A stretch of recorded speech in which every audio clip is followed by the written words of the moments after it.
Hi, I'm Justin Boyd. And I'm Brittany Pacheco, and we are the Watchers in the Basement. Welcome to the Watchers in the Basement. Today we're here to do a season review of Miss Marvel, the seventh Disney Plus series from Marvel Studios. Miss Marvel, it ran from June 8th to July 13th, so it just wrapped up last week and had 6 episodes with an average runtime of about 45 minutes or so per episode. Brittany, what are your overall thoughts on Miss Marvel?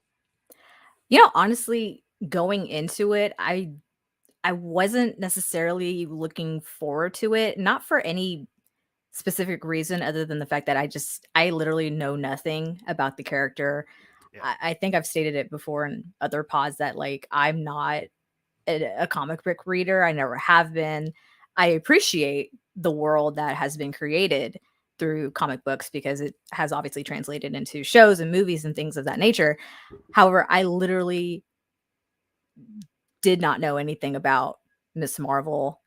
And to be quite honest, I still don't know anything about her other than what we've been given. However, what we have been given in the sense of this show, I really enjoyed it. I mean, I thought it was really cute. I kind of was taken aback to like in my teens or tween years of watching Hilary Duff on Lizzie McGuire, which was a Disney Channel show back in the day, because this story is kind of like a coming of age story. It definitely is geared more towards a younger audience because um, Kamala Khan, who is Miss Marvel, is a high school student, and that awkward trying to fit in, but she's struggling fitting in anywhere, truth be told. And that's something I think a lot of us can relate to. So to answer your original question, I surprisingly enjoyed it far more than I thought I was going to. What about you? So I knew slightly more about the character than you did, but just slightly. I knew the character was relatively new. I had to look that up. She's only been around since 2013 in the comics, so Mm, very new character. But the reason Miss Marvel, I knew about her because in the Avengers video game that came out a couple years ago, that's on like PlayStation 4 and Xbox and all those things.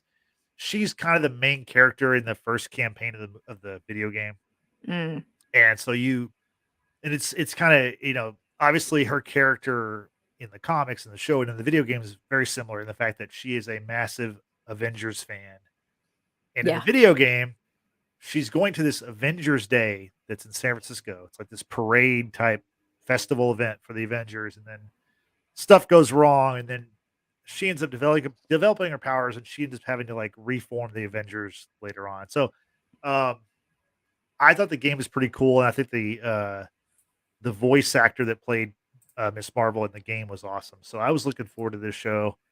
The show was very good. It was kind of a surprise in that it is not a show that is it's kind of geared at a different audience. Maybe it's geared at a Yeah. younger audience, and it does have kind of a Disney Channel feel to it.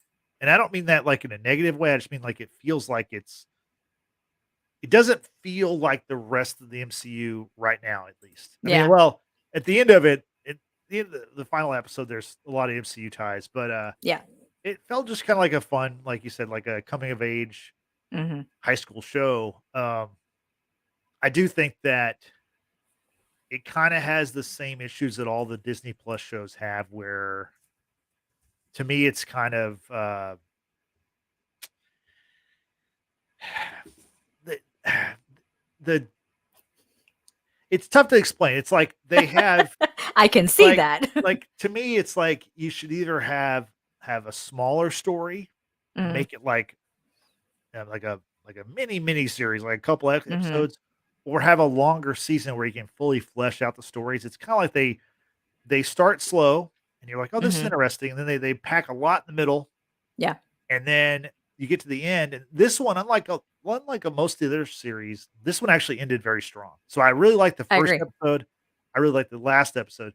In the middle, it wasn't bad. It was just so much people with powers and traveling through time, and it Yeah. was kind of hard to keep up with in that respect, especially because it is a new character, and you feel like you're having to like you're having to pay attention more than you normally would if it was a character that you're more familiar with. So, Mhm. No, I can get that, and I felt the same way too in the beginning because even though I did like the first episode very much, it was a little bit of a slow burn. When it got to, I think, episode 3, it got very interesting, and then it fell off a little bit with episode 4, and then 5 and 6 were, like, not bad, with the last one being the strongest, right, and I feel like there were a lot of kind of filler type moments that weren't necessarily needed. I don't think it added or took away from the story. It definitely had sentimental uh, value, if you will, but at the same time, it's like you can only drag out that stuff for so long. However, what we did get to see with Kamala learning about who her family is and tying into these sort of what they're called are the clandestines, correct? And they possess this sort of power that Kamala comes to possess as well through a bangle that's from her great grandmother, and it's just a really interesting notion in general. And her, again, like I said, it's like this coming of age story. You're trying to navigate through high school, you're trying to navigate through your family life where you just don't quite fit in. And now you're tacking on this other task of, oh, I got these powers. Like, how the heck do I use them? Right. And it's trying to figure out just who you are, who you want to be. And that question is posed in the last scene of the very first episode of, do you want to be in the cosmos or do you want to be basically just an here and now? And she's all like, oh, definitely cosmos. Like, this is way too cool to not right. embark on. You know what I mean? So I think that was a really fun idea because I think given at that age for myself to find an escape from your reality is very needed and very warranted for so many of us, and if that means you have your obsession with Avengers like Kamala did, specifically with Miss Marvel, just kidding, Captain Marvel. For me, obviously, it was Harry Potter, still is to this day. Let's just be real. Right. And again, it's something that I feel like a lot of people can identify with growing up at whatever point in your life. You want to be accepted, you want to just fit in, but it's like you just can't or don't for whatever reasons because you may have a bigger calling that you're just not aware of. And I think that's exactly what happened with Kamala. Yeah. And let's talk about Kamala Khan, or specifically the actress that plays her. Iman Vellani is Kamala Khan slash Miss Marvel, and in a lot of ways, her Amon's story, her life story is very similar to Kamala's Yeah. story in that they're both, I mean, Amon is like a 19-year-old actress. Hmm. She's from Pakistan.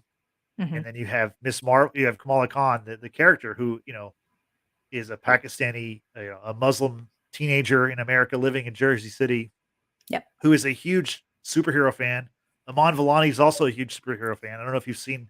There's several YouTube videos where different outlets will have her come on and they'll do like trivia about the Avengers or Marvel, and she like nails it. Like she knows it very well, and it's not just like someone acting like they know stuff. Like She's done her homework. yeah, she definitely knows the MCU. Like the back of Pretty her well. hand, and now she's a part of it. So Yeah. I think that the one thing about Phase 4 is people have been critical of the movies and the shows, and some of that's fair. But I do Hmm. think that, like, and I think Amon Vellani is a perfect example, is their casting for these characters. A lot of these characters are not familiar to a lot of us. Their casting has been so perfect, and I think she's an example of that. Hmm. No, I think it adds something to the actor, to the MCU, when you yourself are genuinely invested into this story or the stories that we've been told. And again, I think it shows even through her acting. Truth be told, Justin, I haven't really looked up Iman's history in terms of acting and just her background in general. For this to be a young woman's probably, I guess you could define it as a breakout role and actually genuinely love what you're doing, it's going to show. And it shows definitely in the series. And I think she's adorable. I think she's got that fun, kind of quirky way of going about life. And I feel like she's even someone I could hang out with, even though I'm much older than she is. You know what I'm saying? Like just on the level of loving pop culture and things like that. Like I feel like she's just someone that you can relate to and just like get along with. And it definitely shows in her acting, and she's definitely very much invested. Yeah, I mean, I think this might be her first foray into acting. I mean, honestly, I think Kudos to her. yeah, her IMDb doesn't have a lot besides Miss Marvel and the Marvels movie that's coming out next summer. But Nice. it is interesting that she's born in Karachi, Pakistan, and this is like obviously the show goes there, and Yeah. the parallels are pretty crazy. Like it's almost like it was meant to. She was meant to play this character because in a lot of ways, she's this character. For sure. Minus the For sure. superpowers, yeah. Well, And maybe she's got yeah, superpowers we don't know. Just kidding. yeah. And in the show, we you talked about the bangle, which is like this bracelet that she discovers. It's from her, Not to be confused with the Cincinnati Bengals, right, Drew, who's here in the chat, right. having to do a Google Yeah, search. or the Bangles. There's like an all girl band back in the '80s. Yeah. No, she discovers the bangle, and it's like this bracelet that gives her powers, and it's very similar to another character from a Phase 4, Shang-Chi. His that kind of bracelet that he has, The rings. the rings there. It's very similar to that.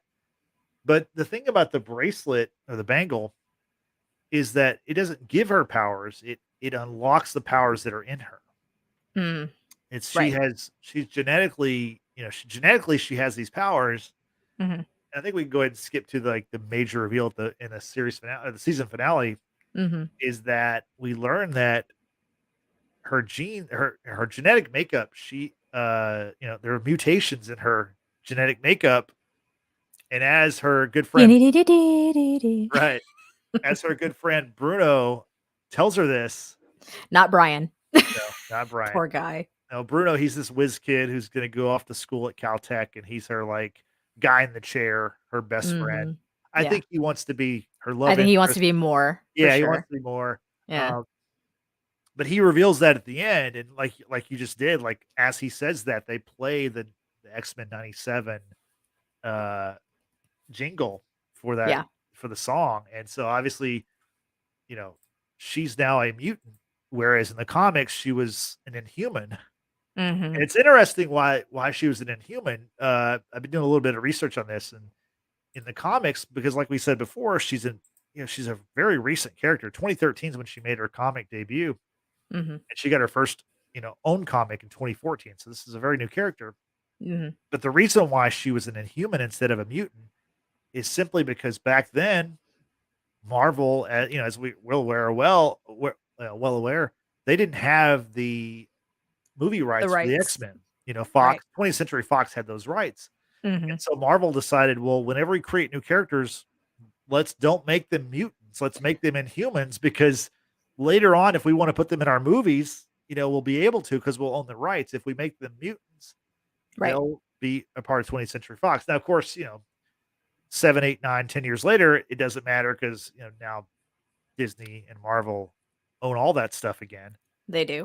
But to me, that was very interesting, because the Inhumans are kind of an offshoot. I think they actually came around before the mutants, but they were definitely not as popular as the mutants. Yeah.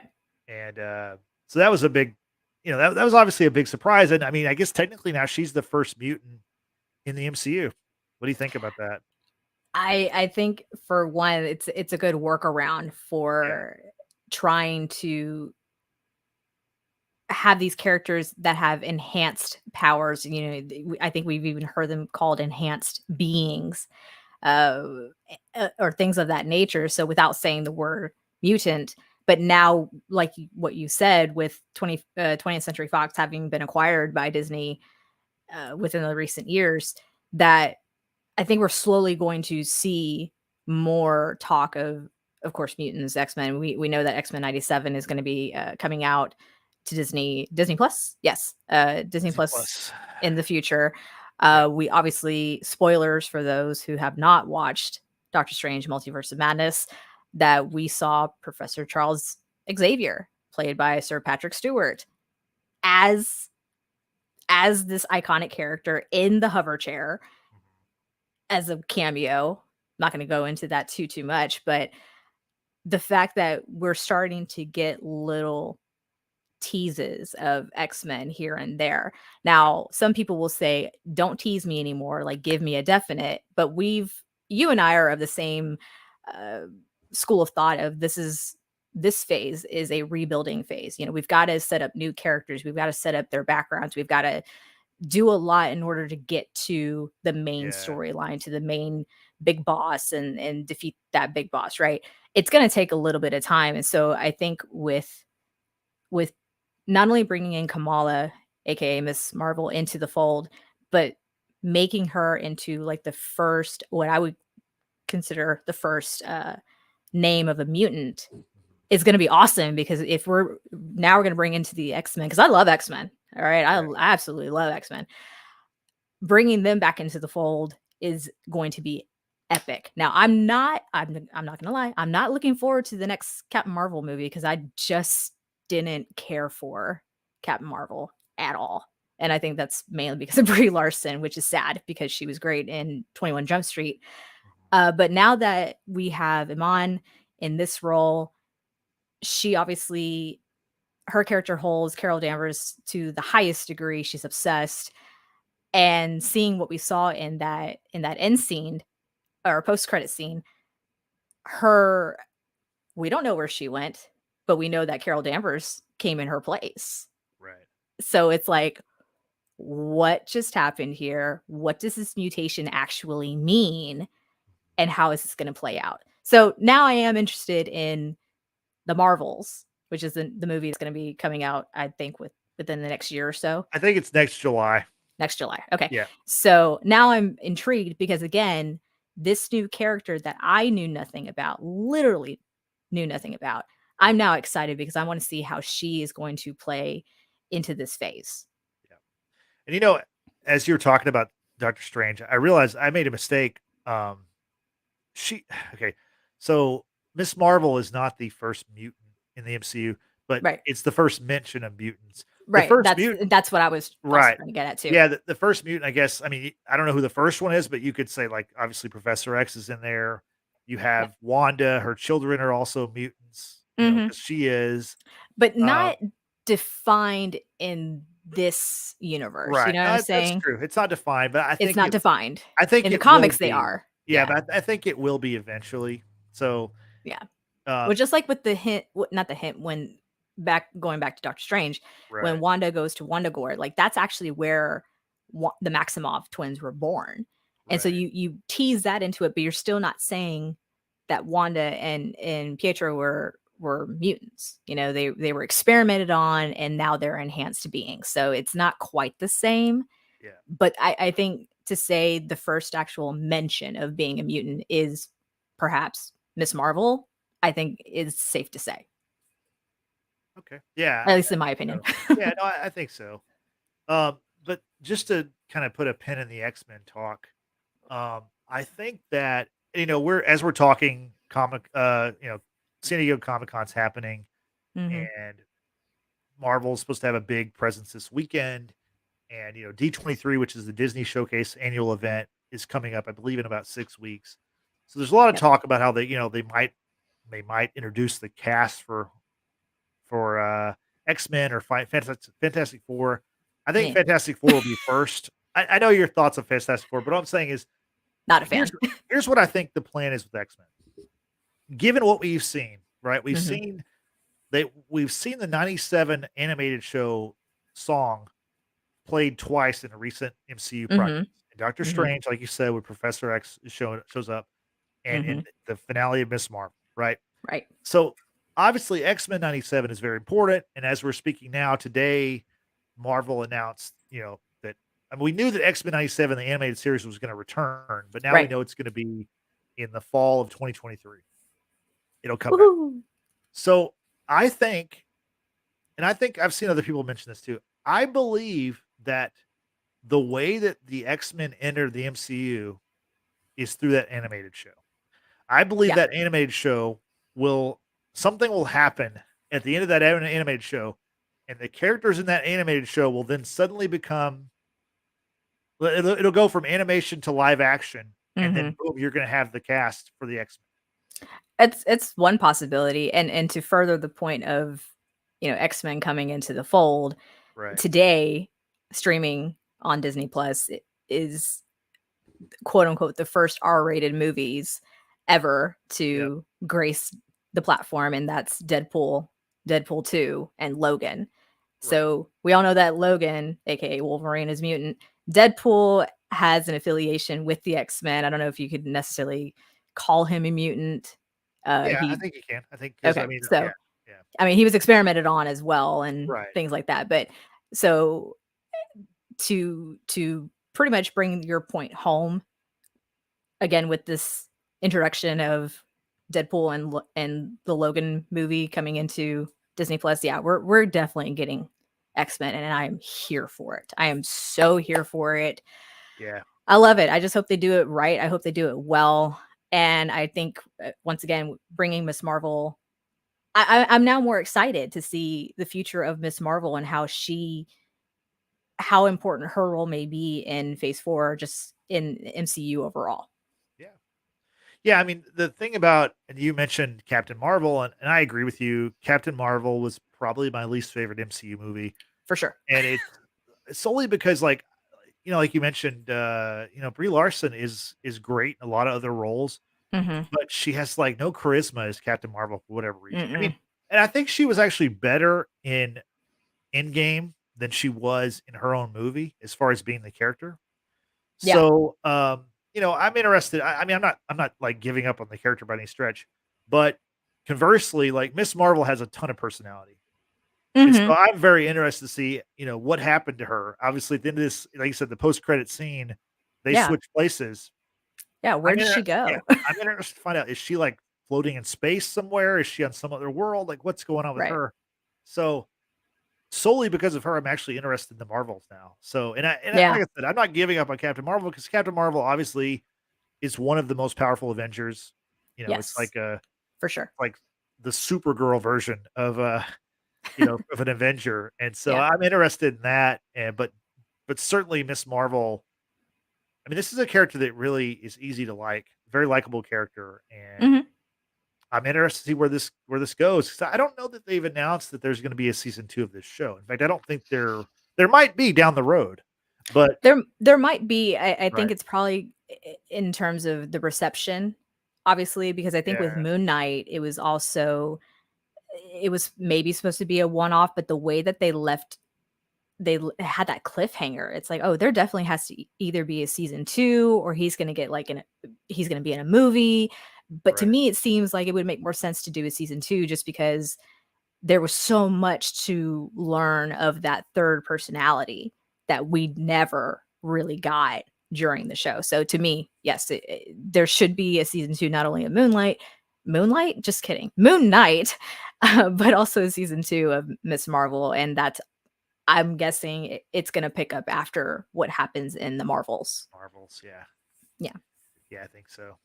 So, Mhm. Disney, the way they're doing this, it's definitely not the usual TV model of, a show, Mhm. season after season. It's going to be season, movie, maybe a couple of seasons, maybe a movie. Who knows? Like, it's not going to be Yeah. like a straightforward process. Mhm. For So, sure. let's get into some of the other characters in the show. Her family obviously plays a huge part in the show. I love her family. Yeah. They're very overbearing. Obviously, they love her a Yes. lot, but they're very overbearing. Her mother is Maniba, I guess is how you pronounce that, and her father Yusuf. She has a Mhm. brother who's getting married, who does get married in the first season, Yep. Amir. She has her best friends, Bruno and Nakia. Mhm. Um, and then she has a kind of a found friend in Zoe, who I guess was kind of like a mean girl kind of rival who becomes her friend. Yeah. Then we also have Cameron, who is he is one of these clandestines, or his he has powers just like Kamala. Not Mhm. exactly the same, but he has powers. What Yeah. did you think about the supporting cast overall, and like who are your standouts in this group? I mean, like I said, I love her family. So I grew up in a pretty protective household as well. I came very late in life, so I was virtually raised just by my parents, even though I have older siblings. But it was just me and my parents, and so anything and everything I did, it was pretty much I was watched like a hawk, if you will. Didn't help the fact that I went to the same school my mom worked at. But anyway, so I related on that front of, wanting to be a teenager and do all the things that everyone else is doing without having parental supervision. And you can't because of either cultural differences or religious beliefs. Like, I get it. I totally understand it. And I think this is why I ended up enjoying the show so much more than I thought I was going to. I I love I love her dad. Her dad was just really funny. He was just really sweet because he was trying to be like that cool dad, but he's just like really awkward at the same time. Um the brother, I think he had his moments too. Just comedic timing and things like that. And he ended up being like a really big help to Kamala and everyone else in that final episode, which I thought was super awesome. Because spoiler, the whole family finds out, quote unquote, that Kamala has powers, and they're like, "Oh, you don't say," Right. kind of thing. Of course, the mother, and I'll talk about the mother in a second. The mother spills the beans to the family ahead of time, but the relationship between Kamala and her mother, again, something that I can relate to very much. My mom and I are like two peas in a pod. We're cut from the same cloth, however you want to say it. And, we butted heads a lot, again, because I want to do all the things and I can't because I can't. Uh-huh. And, parents, kudos to parents out there. I don't want to be one. Kids are too much to deal with for me. Okay. Like that's just my personal opinion.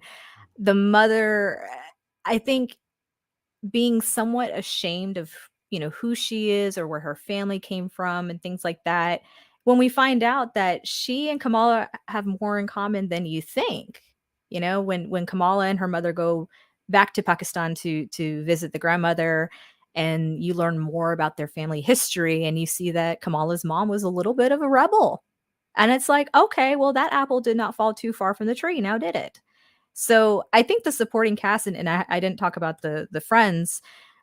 I thought the friends were adorable. I think Bruno is such a sweetheart. Obviously, you could tell right off the bat his interest in Kamala, and he's just always going to be there for her no matter what. Even though he has like this great opportunity to go to Caltech, which he does take. I hope he does because he'd be foolish not to. Um, Nakia is also, I think, a badass. She wants to, uh, how do you call it, break barriers within the mosque of being a woman on the board of directors and making changes and things like that. So it's like a very progressive sort of mindset that, again, you see in this outside world, and it's reflected in this show, which I think a lot of the shows that we're watching these days, not only just on Disney Plus, but also like from The Boys, Right. totally different take. Um, it's relatable because you're seeing it outside your household, right? So, and then Cameron with him being a clandestine, and he's kind of like this like hot kid that comes into the school. He's got an accent, which okay, I fell for too. I get it, but I don't know. I could keep going on and on, and Justin, obviously, No, that's good. but like I really enjoyed this show, and to what I would say to people, like don't knock it. Like give it a shot. Don't knock it. Yeah.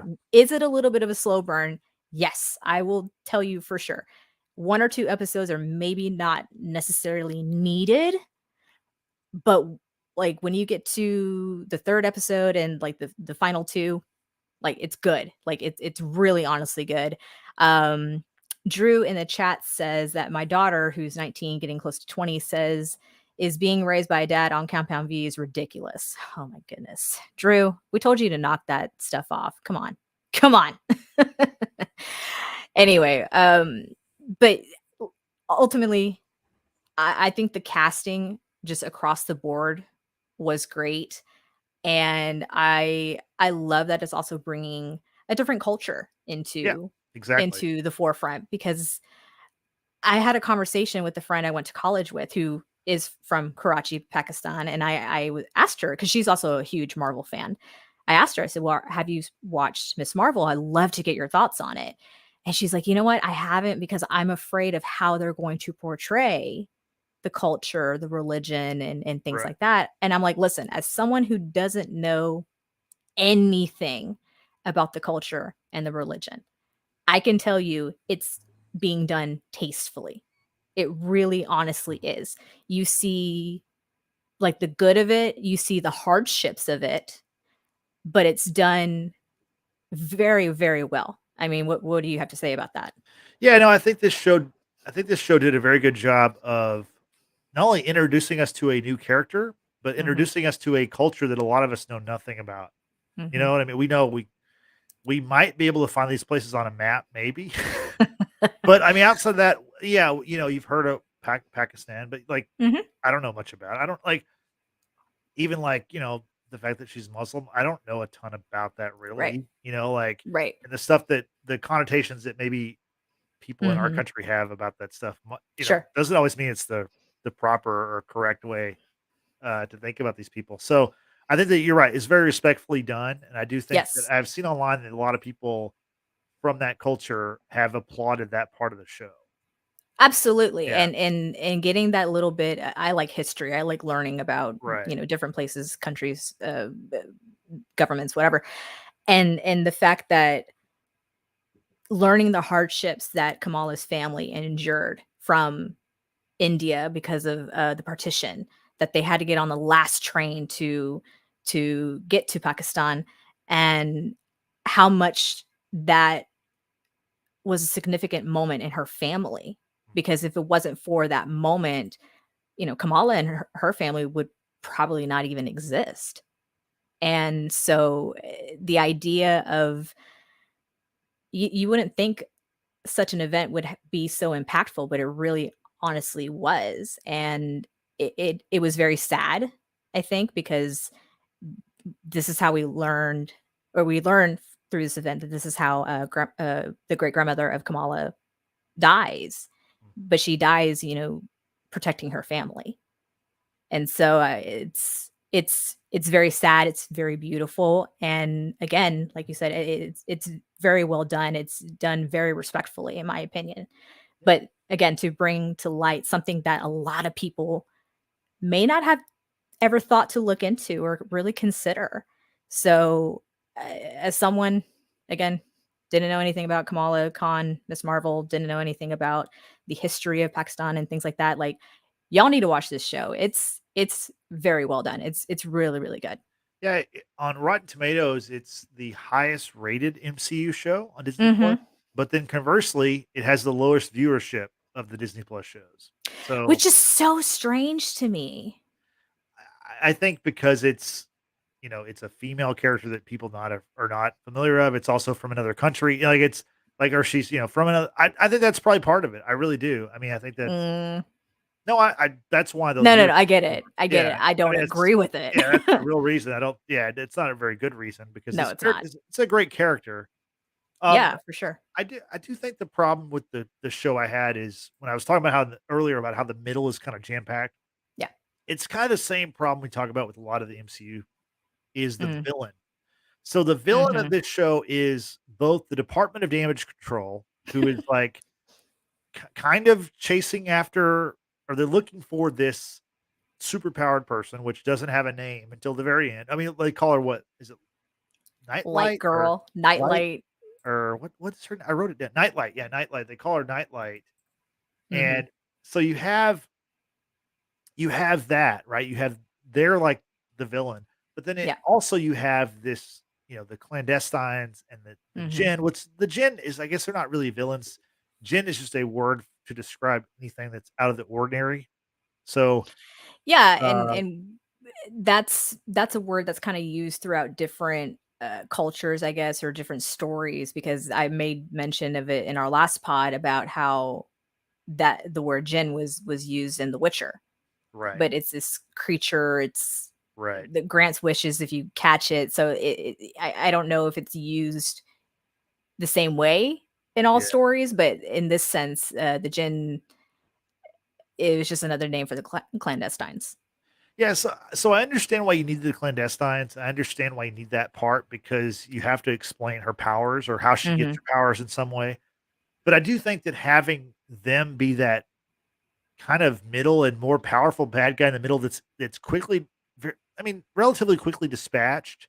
mhm, And then at the end, it's the Department of Damage Control is kind of the big bad, but not kind of a toothless big bad, you know what I'm saying? mhm, That it kind of made it like I think a better show would have been you take at the first episode and they at the very end of the first episode we get a post credit or a mid credit scene where the Department of Damage Control is onto the fact that hey, there's this girl with powers and we need to she's in Jersey City and we need to find her, right? right. I think them just looking for her and chasing after her and she can go to back to Pakistan or wherever and they Mhm, can follow.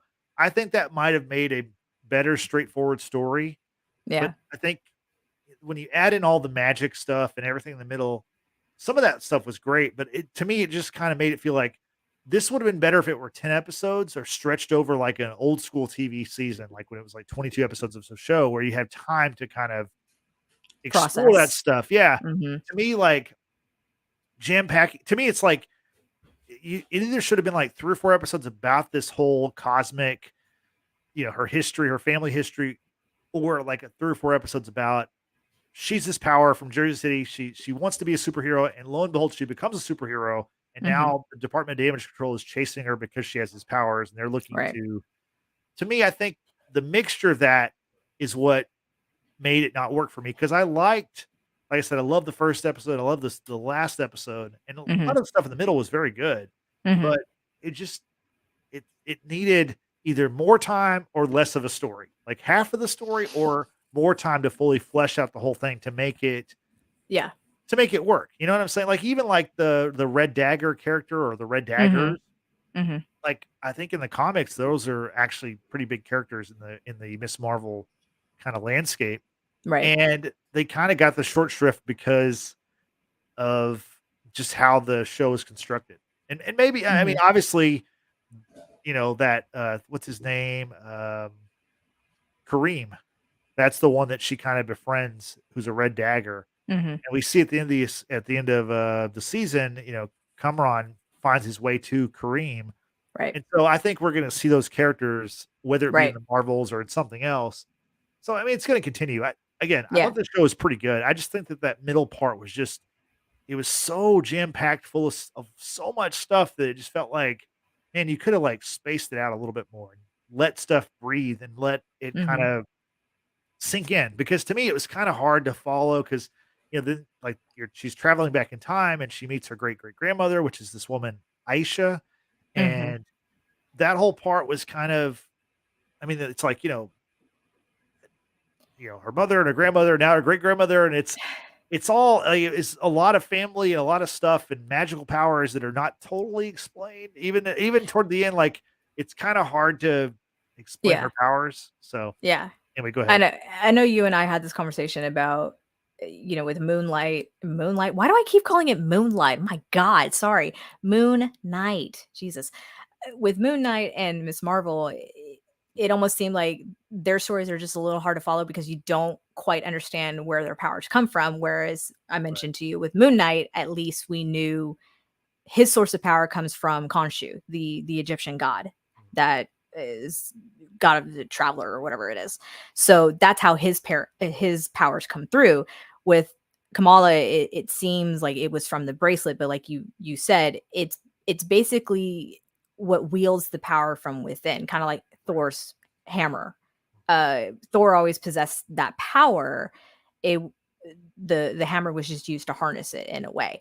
So she probably doesn't need the bangle. It's a nice touch, I'm not gonna lie, looks kind of cool. But the fact that there was a lot in the middle that you, like you said, was kind of packed into it because it was a lot of family history. Anything for me that deals with having to go back in time, it kind of gets lost on me. So the story of Kamala's grandmother having been separated from her father at the train station when they're trying to get on that last train, and Kamala's grandmother is like a child, like 3 or something, right? Right. The mother is never seen from again, but stars brought her back to her father, straight into her father's arms. And so you kind of keep that story in your head, and then the fact that Kamala goes back in time to that moment and uses her own powers to help what is her grandmother as a child to get back to her father. And then you see the child wield the powers in her own way, and they're like these little sparkles of crystals and things like that, and to a child that would be stars, right? And Kamala's like, "Oh, it was me. It was me who guided you back." And I'm thinking, so is this like a never-ending cycle kind of thing? Like, how does this work? And it makes me think of Harry Potter with the time turner, this necklace that Hermione uses to, you spin it 3 times, it takes you back to a certain period of time, but then you're essentially watching yourself from the past all over again, but you can't interfere. So it's just really confusing when it comes to anything time travel with me. I don't know if someone out there can explain it, but like that part for sure was lost on me. And I'm like, okay, so I don't know. It just boggles my mind. Yeah, I agree with you. We've talked about this with other shows that involve time Hmm. travel. It's to me, it's all just kind of. I mean, time travel is a cool thing, but it's also a thing that's easy to get really messy real fast. So Yes. Yes. And the fact that time travel across movies, shows is not always consistent, like it's not told or done the same way is really, really weird. yeah. S- So let's talk about Kamala's powers. So she says the word "embiggen," right? And that's like basically when she has this like shape shifting ability where she can like her arms can stretch, or I guess in the comics her arms can stretch. Now they Yeah. just like it's like she can make these giant fists, or she can like her legs can she can be like 10 or 12 feet tall or whatever. Mhm. Um, then she has this ability to like shoot these like light it's like light platforms that she can like run across the sky. Mhm. What did you think about her power set from what you saw in the show? The powers I think were kinda cool. I like the montage of her training with Bruno to figure out how to use those powers appropriately to make those platforms like you're saying, so she can, basically run across the city without ever setting foot on the sidewalk or rooftops and that kind of thing. It's still difficult to understand personally because obviously it's something not of this world, and we obviously did learn that with the clandestines. They talked about the Noor, which is the veil that kind of separates their world from ours. I probably have that wrong. I wouldn't be surprised if I got that wrong. Again, don't understand anything, but the fact that Yeah, no, I there's think it's like a dimension. The newer it's like is a dimensional thing. It's right, it's it's right. yeah, but it's a separate world from the world that we know, our reality. It's like a barrier between our world Yeah. and their Well, I world. was gonna say like a Right. veil, Yeah, there you go. The veil. Yeah. a Yeah. veil. So the fact that Kamala grew up with like all these stories, hearing about the jinn and the Noor and things like that, but it very much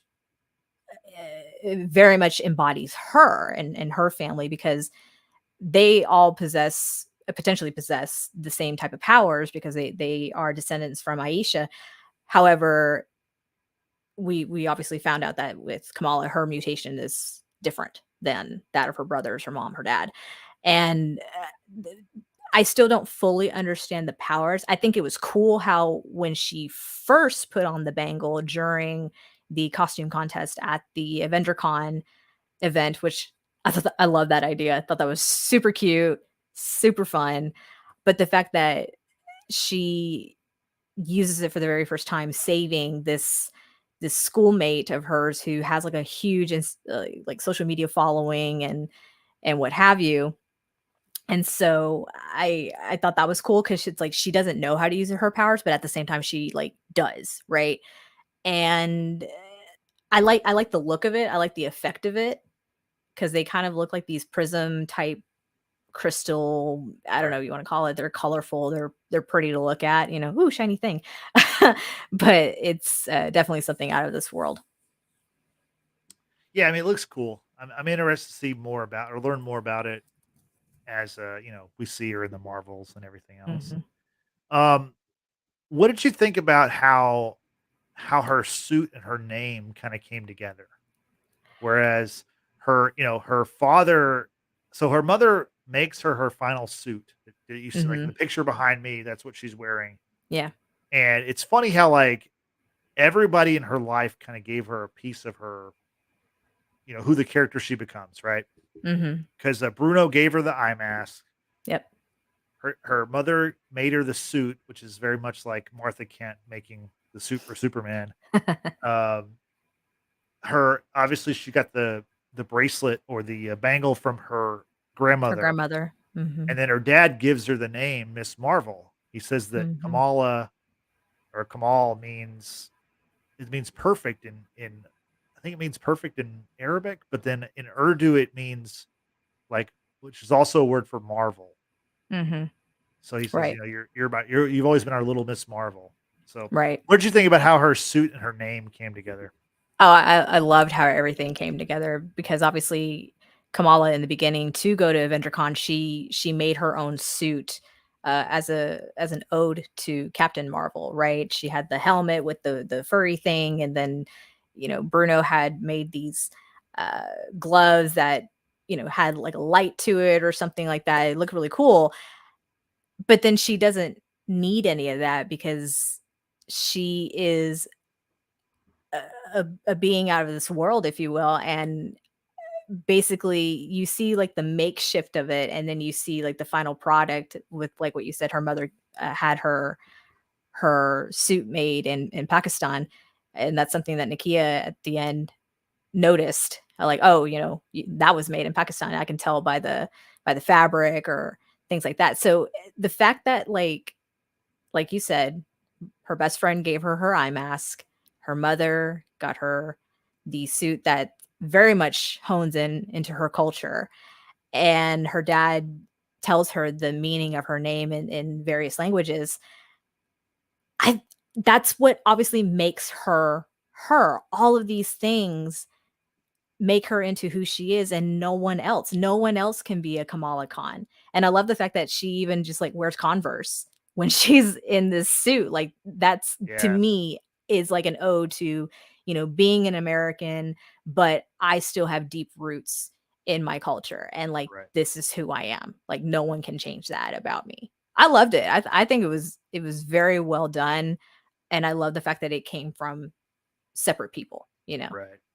Yeah, I think her suit is so cool. I think it's like Hmm. one of the better looking suits in the MCU. Like for her to get that, and like like the moment that's in the picture behind you, that's such a Hmm. cool image of her, like watching over her Jersey City community because she's Hmm. kind of a even though she has these big in powers, she is kind of a what you would call a small time street level, almost Spider-Man esque kind Spider-Man of like. character. Yeah, character. Even though she has these amazing powers, so Yeah, for sure. Um, there's a couple of things I want to touch on. So for the for maybe the people that haven't watched this or maybe don't think they're going to watch this, I think you should watch the Avenger Con episode just to see that in the first episode because Avenger Yeah, Con is a real cool thing. It's something I would go to if it were real.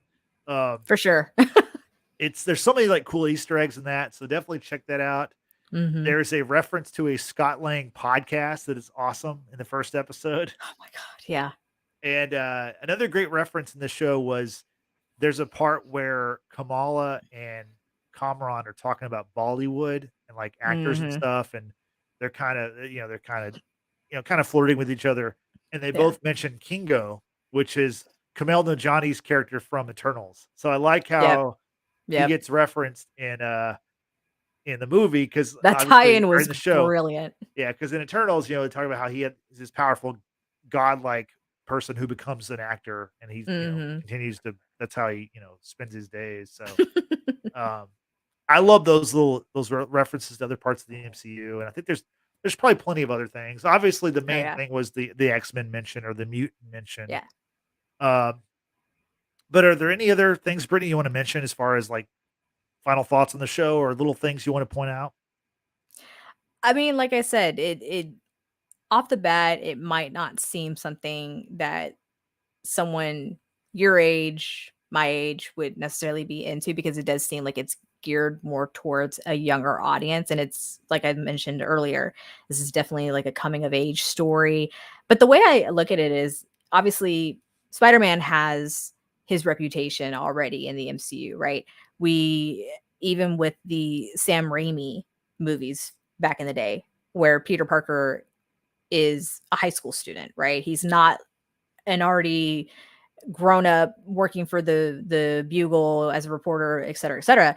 We start off with him in high school. So it's like if you can get into watching this superhero in high school and be Spider-Man, then give Miss Marvel a chance. Like honestly, other than the fact that she's female, comes from a different background, that kind of thing. Like to me, there really isn't a real reason not to give this show a chance.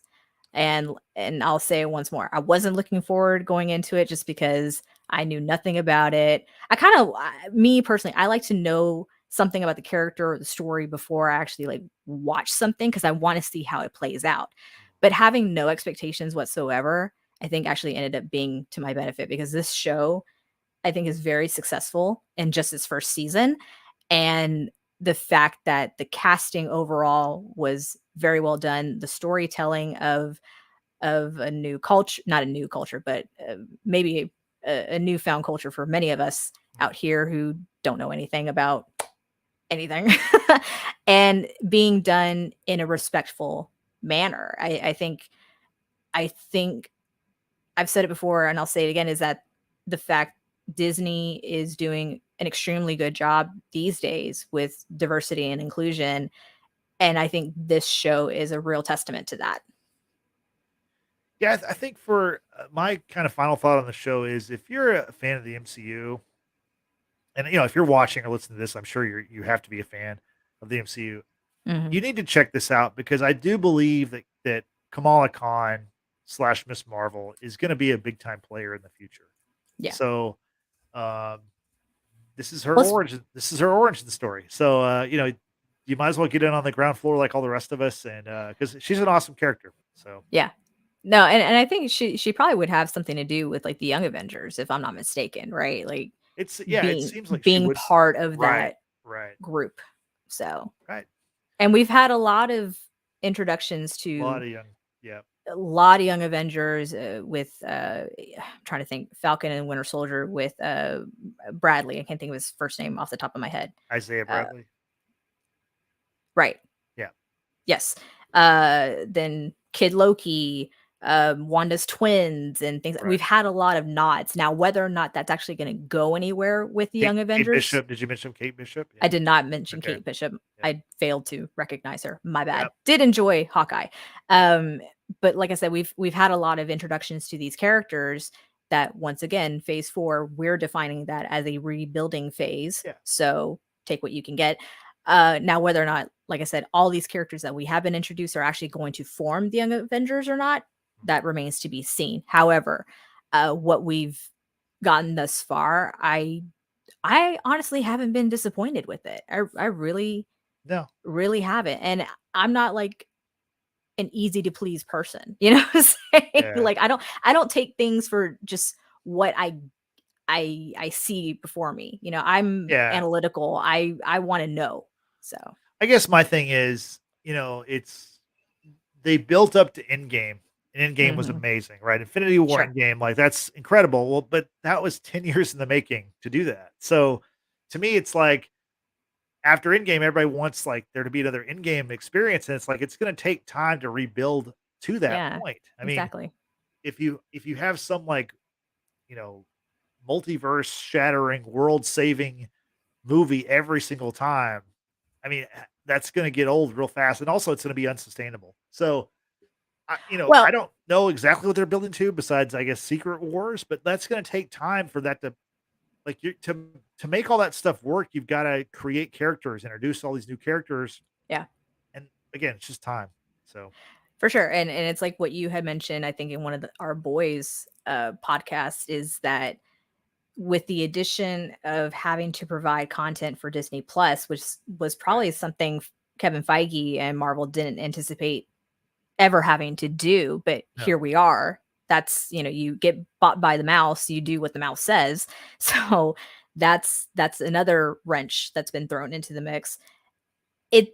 I think things will come together. It's just people just want it here and now in their hot little hand.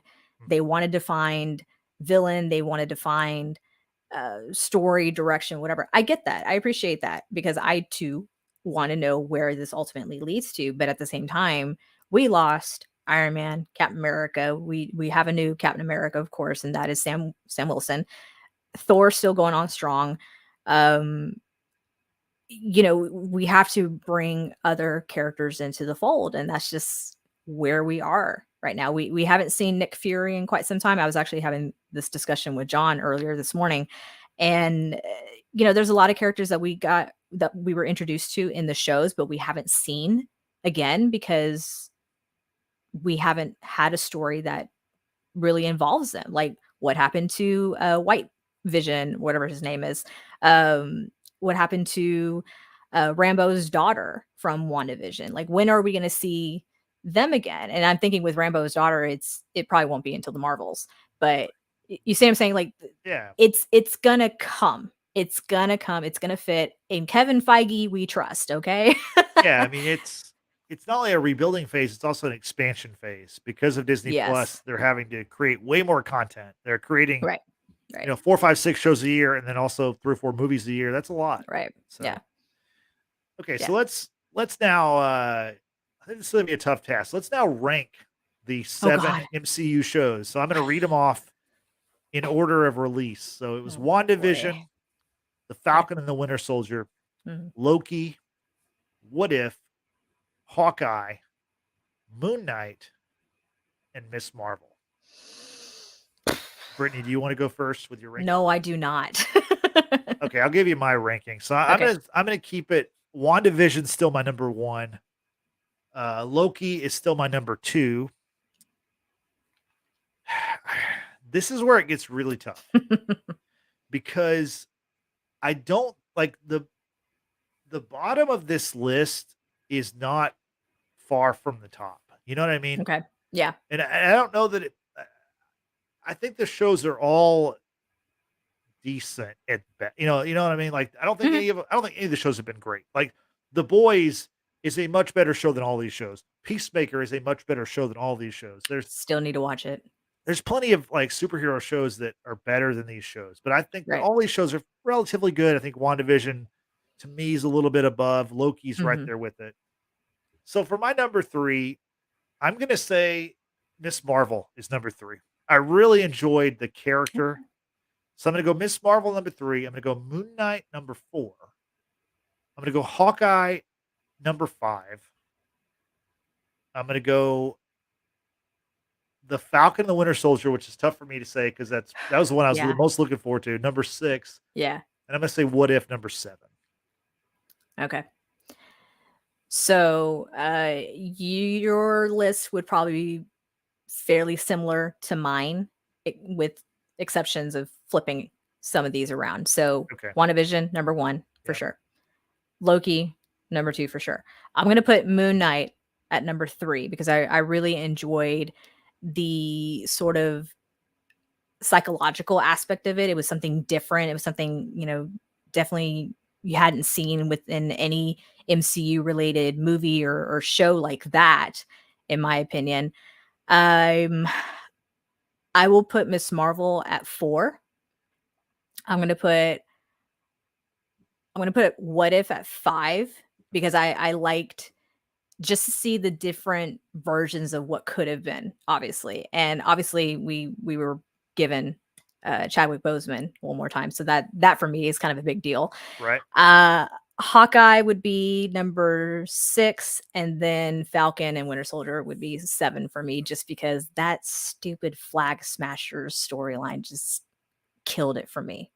And that hurts me to say that too, because I absolutely love their relationship. I absolutely love Sam Wilson and Bucky, and how they just banter off each other. It's brilliant. It's so Yeah. good. It's so real. It's so believable, Yeah. I think the And characters and the actors that play the characters have all been great. yeah, and I even just don't think the stories have been as strong as maybe they could yeah, be. yeah, and yeah, that one was really tough. Even John Walker was brilliant. I hated that guy, so they did a good job with with that. Yeah. Yeah, he was good. Um, so yeah, Wanda. What did I say? Sorry, Wanda, Loki, Yep. Moon Knight, Marvel, Miss Marvel. Sorry. What if What if? Hawkeye, and then Falcon and Winter Soldier. Okay. Yeah, Drew here, kind enough to share his list. He says Wanda, Vision is first, Oh, Falcon and the Winter Soldier, fuck. Hawkeye rings in at number 3, Moon Knight number 4, Miss Marvel number 5, Loki at number 6, and What If number 7. Yeah. Very Good interesting. list. Yeah. We definitely like to hear, our viewers out there or listeners out there who want to share your thoughts and rankings on the Disney Plus series thus far. Leave a comment down below, and we'll check it out. Yeah. And how can people find us on social media if they want to do that? So we are on Facebook, Twitter, and Instagram. Simply search The Watchers in the Basement or at Watchers Basement. We are currently on the road to 100 YouTube subscribers. Justin, I'm actually really happy because in the last couple of days since our previous pod, we've gained a Right. few more subscribers. We're at 74 subscribers, which That's is awesome. amazing. We are so grateful to all of those who have subscribed, who've been with us from the very beginning or are new. We really appreciate you being here. So you can also help grow our audience by using hashtag Watchers Basement when talking about us on Facebook, Twitter, and Instagram. It's great. It's fun to see what you guys share with us. I know we get sent articles or photos, memes, that kind of thing. So use hashtag Watchers Basement, help grow our audience that way. And lastly, not only are we available on YouTube, of course, but we're also available on Apple Podcasts, Google Podcasts, and Spotify, thanks to anchor.fm. Please give us a 5-star rating. It would mean so much to us because hopefully we can make this into a reality in this universe and not in the multiverse. So back to you, Justin. Yeah. No, thanks, Brittany. I appreciate it. Before we go, I just want to look ahead to what's next in the MCU. Mm-hmm. So the very next thing that's coming up is a digital short series called I Am Groot, which is Disney Plus. It'll be August 10th is when that premieres. The trailer for that actually dropped today as we're talking Yeah. to you at Comic-Con. It Mm-hmm. looks creative. I'm sure like the episodes are like 3 or 4 minutes, so it'll be a real quick watch. What are your thoughts, Brittany? Very few words are going Very to be few. spoken. Yeah, I think I Am Groot might be the only thing you're going to hear. Maybe. Yeah, as far as Just words. different inflections, different, sassiness, whatever, right. tones. Yeah, I watched the trailer too, and it's I'm not quite sure what to think of it. I think Groot's a cute character as like baby Groot. Right. So, but I'll check it out for sure. I'll definitely check it out and Yeah. And give then you all my feedback. After that, we have She-Hulk Attorney at Law, which Mm. starts August 17th. It's going to be a comedic show. It's going to be a comedy with, I think, 9 episodes. So I expect probably 30-minute kind of episodes, Okay. given that number. So I'm looking forward to that. Mark Ruffalo will be back as Hulk. Tatiana Maslany, I think, is playing She-Hulk. Okay. So that'll be interesting. And then I'm surprised there's not another series that'll be coming later in the fall. I bet there will be, but it hasn't been laid out yet. Listen, in the last 2 years, we've gotten a lot. We've gotten a lot. That's true. We've Yeah. gotten a lot. So I think it's okay to kind of pump the brakes on the MCU series. I know Right. Frank, who's not joining us today, said he was a little MCU'd a little much, right? It was a little too much, right? Right. And got to take a step back, breather, watch The Boys, watch Peacemaker. I know y'all watched Peacemaker and enjoyed it. I think Titans is another show y'all do. So, Yeah, I think it's back in October, I believe. okay. Kind of got to switch it up. Season Yeah. 4, I think. Yeah. And see, I'm looking forward to The Handmaid's Tale, which is coming back on Hulu in September. I will be doing reviews on that probably as a solo, which is fine. But yeah, a break from the MCU is cool. I mean, I think between now and Wakanda Forever or Black Panther Wakanda Forever, yeah, it's going to be a little bit of a break. So Yeah. I'm good with it. I'm good with Yeah, it. that's the last thing, as I mentioned, that Black Panther Wakanda Forever comes out November 17th. So, and I think there's buzz that we're going to see something this weekend at Comic-Con, like a teaser trailer or something. So, oh boy. So if you're listening to this on July 23rd, expect to see some Marvel news out there. Yeah. So, and we'll talk it over, of course, on Twitter. So if you haven't done so already, once again, follow us on our social media platforms. Use the hashtag Watchers Basement. Don't forget to like this video. It actually helps out a lot. That way other people can check it out, because the algorithms here suck sometimes. Let's just be real. But yeah, show your support. We really appreciate it. And we appreciate everyone who has been watching us live, and to Drew, our friend in the North, who is appreciate it. Always in our chats. We really appreciate it. He's mentioning Werewolf by Night Halloween special and Guardians holiday special too. Yeah, we did talk about that in our last pod. I knew there was more stuff coming up in the fall. I knew. Yeah, we did talk about that on Monday. Yeah. Yeah, we did. So thanks, Drew, for pointing that back out. So yeah, lots to look forward to, and I think everyone should stop what they're doing. Go watch Miss Marvel if you already haven't. Yeah, it's worth watching. Check it out. So thanks, Brittany. So for Brittany, this is Justin saying we'll see you next time. Bye-bye.